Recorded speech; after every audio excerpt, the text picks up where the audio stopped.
Hey everybody, we're back again with another chapter from Isaiah. This time it is chapter 9 in the Passion Translation. If this is your first time in here, this is the translation that we are reading out of throughout this year. On different days, there's different sections we're reading out of.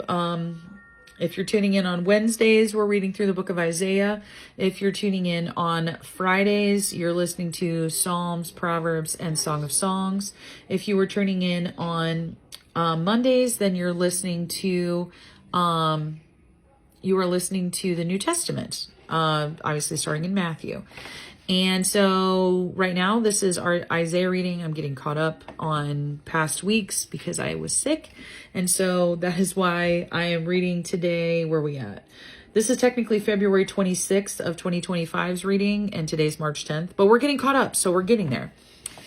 As always, because there's a ton of footnotes. Well, hello, Mr. B. That's going to be a little bit of a distraction. If you have read the Passion Translation before, you know that there's always a lot of footnotes. That does not change for this. But what I like to do is I like to post the footnotes so that you can also read them if you want to. So if you're watching this on Facebook, they'll be in the comment section. And if you're watching on YouTube, they'll be in a separate post eventually. Probably not going to happen right away with me getting caught up and also trying to download and re-upload as regular videos all of my past lives from literally the past year. Year and a couple months now. So that we're all caught up on those as well. So it's a little bit of an undertaking. So thank you for your grace and patience with me. But for now, we are going to read Isaiah chapter 9 in the Passion Translation. So here we go. A son is born. No more gloom for those who are in distress. Although the Lord greatly humbled the regions of Zebulun and Naphtali, He will one day bestow upon them great honor, from the Mediterranean eastward to the other side of the Jordan and throughout the Galilee of the Gentiles. Those who walked in darkness have seen a radiant light shining upon them. They once lived in the shadows of death, but now a glorious light has dawned. Lord, you have multiplied the nations and given them overwhelming joy. They are ecstatic in your presence and rejoice like those who bring in a great harvest and those who divide up the spoils of victory. For you have broken the chains that have bound your people and lifted off the heavy bar across their shoulders, the rod the oppressor used against them. You have shattered all their bondage, just as you did when Midian's armies were defeated. Every boot of marching troops and every uniform caked with blood will be burned as fuel for the fire. A child has been born for us, a son has been given to us. The responsibility of complete dominion will rest on his shoulders, and his name will be the Wonderful One, the Extraordinary Strategist, the Mighty God, the Father of Eternity, the Prince of Peace. Great and vast is his dominion. He will bring immeasurable peace and prosperity. He will rule on David's throne and over David's kingdom, to establish and uphold it by promoting justice and righteousness from this time forward and forevermore.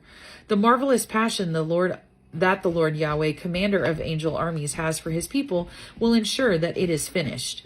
The Lord decreed a word against Jacob, and it brought calamity upon Israel.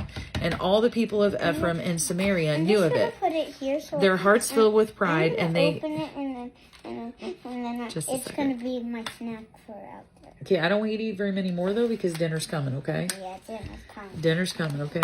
Wait, I was like, why is it blowing? Because the wind, bud. Okay, here we go. And all the people of Ephraim and Samaria knew of it. Their hearts filled with pride, and they arrogantly boasted.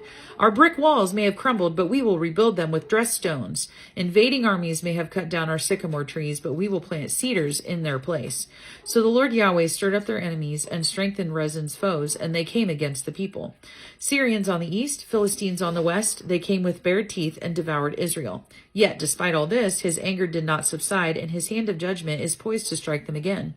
For the people did not repent and turn to the one who struck them or seek the Lord Yahweh, commander of angel armies. In a single day, the Lord Yahweh cut off from Israel both head and tail, palm branch and reed. The elders and dignitaries are the head, and the prophet who teaches lies is the tail. The leaders have led them astray, and the citizens are left in confusion. That is why the Lord did not show pity to the young people or have compassion on their orphans and widows. For everyone was godless and did evil, and each mouth spewed out wickedness. Therefore the Lord's anger has not subsided, and his hand is poised to strike them again. Surely wickedness burned like an out-of-control fire, consuming thorns and thistles. It set ablaze the thickets of the forest with flames swirling upward in columns of smoke. The land was scorched because of the anger of the Lord Yahweh, commander of angel armies. The people themselves became fuel for the fire, and no one showed compassion toward another. With their right hands they snatched what belonged to others, yet remained hungry. With their left hands they stole food, yet they were starving and even ate their own offspring. Manasseh devoured Ephraim, and Ephraim Manasseh, and together they turned against Judah. Yet despite all this, the Lord's anger has not subsided, and his hand is poised to strike them again. That was, sorry for the dog barking, and I'm not sorry that my nephew decided to ask me a question or say something in the middle of that, because I don't need to apologize for that. That is family, right? And family is, it's important to read and do things like this around them so that they hear the word. So yeah, sorry, not sorry, I will say. But I am sorry for the dog barking, because that's a little loud and obnoxious. Again, that was Isaiah 9 in the Passion Translation. Thank you so much for listening, for watching, and you can now watch on Facebook for the footnotes to be in the comment section, and if you're watching on YouTube, they will be in a separate post to be watching for those. For now, though, this is our chapter for, I can't even say today because I'm reading a ton of them to get caught up, but right now, I will be back again with chapter 10 in the Passion Translation, so watch for that next video, and have a great rest of your day. Bye!